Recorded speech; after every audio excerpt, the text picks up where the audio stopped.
Hey y'all, it's the evening of Ash Wednesday, and as you can see, I got my ashes. Remember, O man, that thou art dust, and to dust thou shalt return. Well, uh,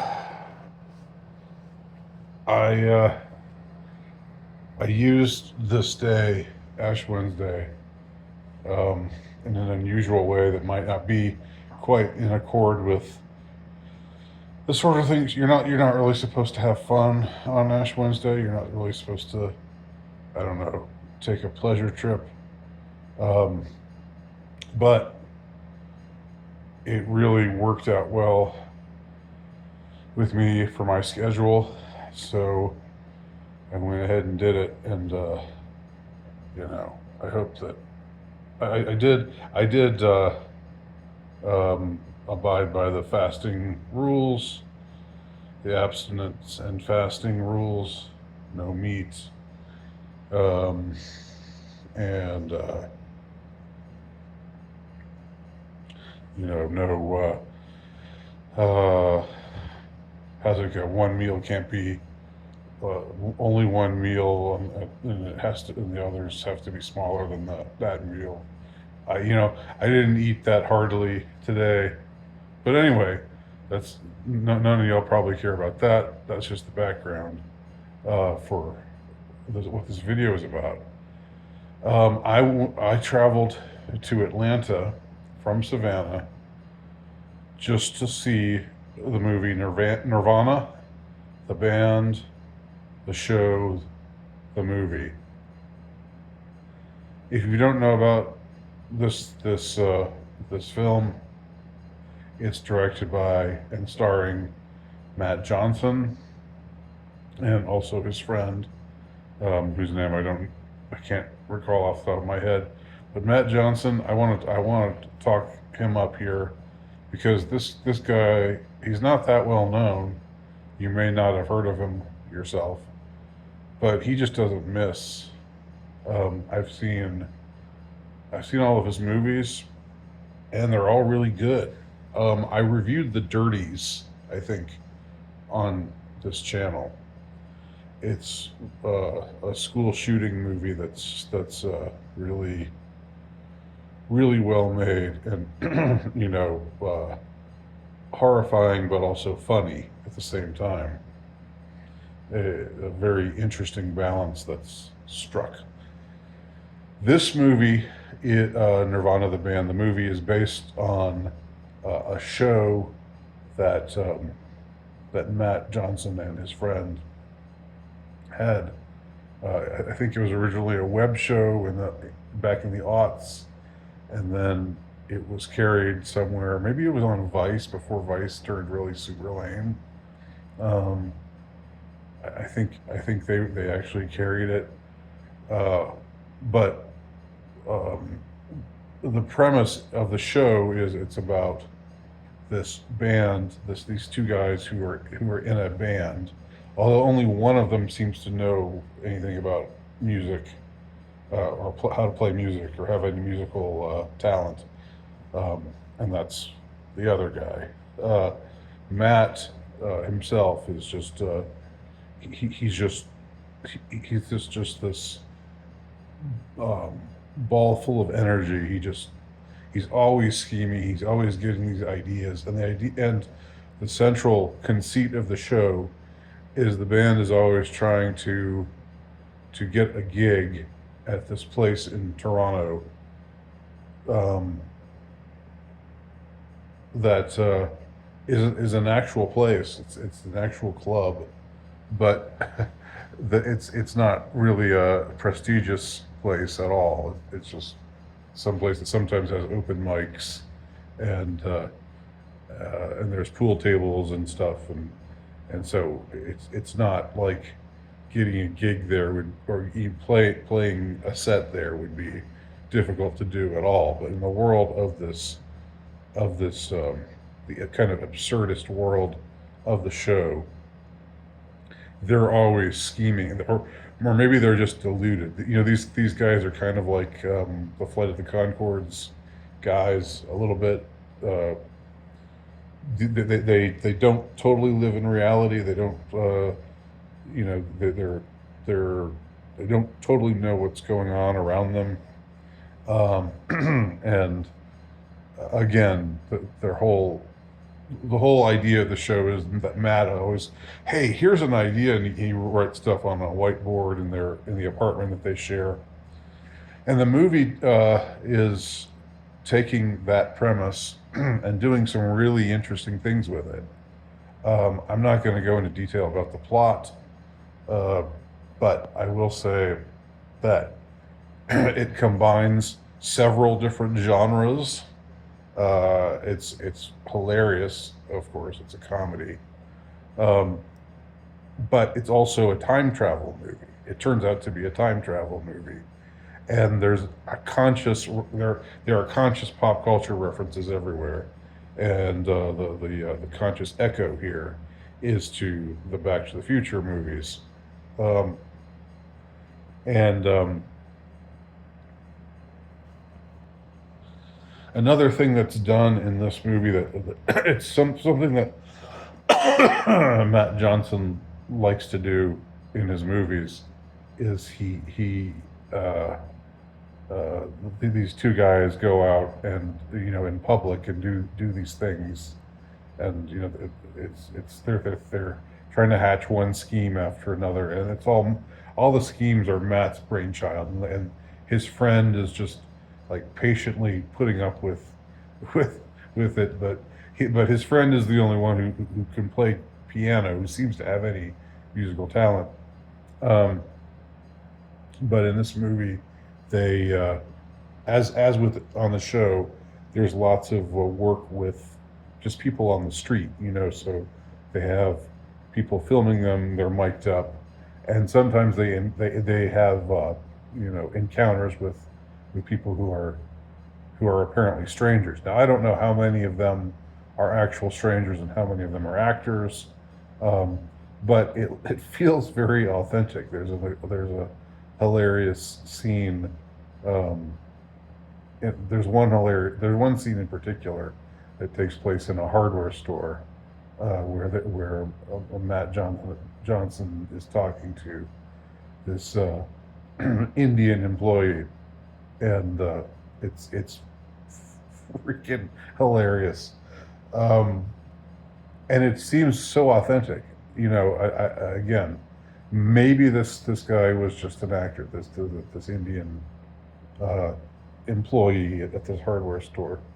Maybe he was just an actor all along, but what he says sounds so natural, um, and I don't want to give away the punchline, or it's not really a punchline. It's like just it's just there's just something that he says that just takes it to a new level of comedy. It takes the hilarity to a new level, and there are a lot of scenes like that where they're people are reacting to them doing peculiar things on the street and so forth. Um, Now, the time travel stuff, it's extremely convoluted, hilariously convoluted. There's always something that sticks in my craw a little bit when it comes to time travel movies about, changing the past and uh, and all of that. There are always unresolved. There are things that don't make any sense. Uh, I mean, that's my complaint about the Back to the Future. Um, the whole premise with Back to the Future, is entertaining a movie as it is, and as I think the first two Back to the Future movies both are, not so much the third, in my opinion. Um, but uh, this this movie, I can't recommend it highly enough. Um, you know. It has there are intangible things that it has, it's the characters, it's yes, it's comedy, but there's also there are also some themes about friendship and the sort of things that friends put up with, and maybe when they reach their breaking point. In this movie, both of the two main characters reaches a breaking point at a particular time when each finds out something about the other, um, and and yet in the end, their friendship is affirmed, and it's done in a way that's touching without at all being maudlin, without at all grabbing for your tear ducts, uh, but um, but and without even really being corny, um, and that's there's there's one line that flirts with corniness, but doesn't. It's not even there. It doesn't get there. That's no mean feat. So Matt Johnson has made. Well, first of all, he made The Dirties. Which was set in a high school when he was closer to being high school age, where he could pass as a high school student. That was back in 2011. There was this show, which was I think before that. Um, there's a movie called Blackberry, which is about the making of the BlackBerry. That was like his, which actually took place in Canada. I forgot to say this is these are Canadian guys, has a Canadian identity, but most things about Canada are so annoying these days. But Matt Johnson is the best thing about Canada, um, and I'm glad. Canada can't be all bad if it produced Matt Johnson and his movies. Um, and I'm not going to go through the whole list. I think I'm a completist. I think I'm a Matt Johnson completist. I think I've seen everything that he's done. Um, this is so many things. It's a it's hilarious. It's a crowd pleaser. Um, it's it's chock full of pop culture references, but it does it in a way that's that's funny and that's not corny. Um, there's some commentary about how the passage of time, certain customs change, whether they're styles or what's allowed in movies.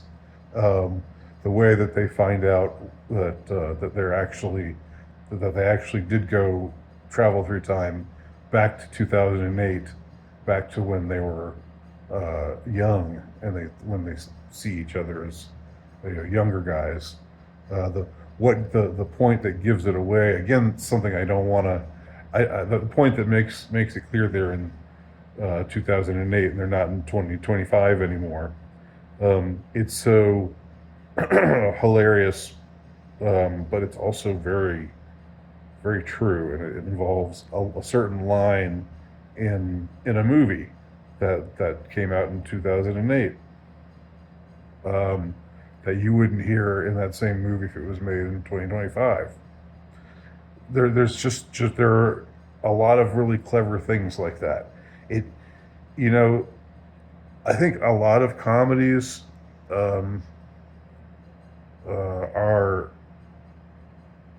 well, I don't know if a lot is true enough to say, but so I guess sometimes if you get too high concept, then you're losing a lot of people. Then the elemental sort of thing that is comedy uh, gets lost on a lot of people,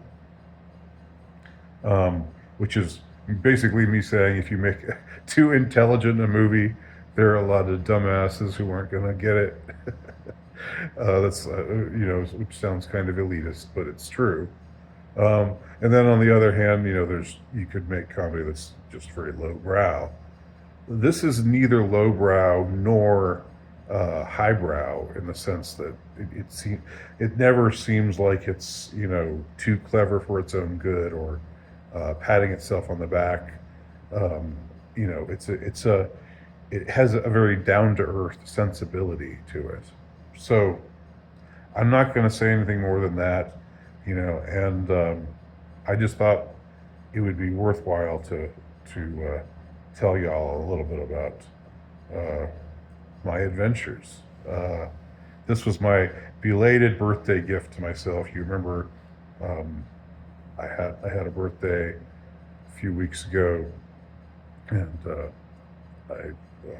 I'm struggling with being as old as I am and not having accomplished the things that I would like to have accomplished at my age.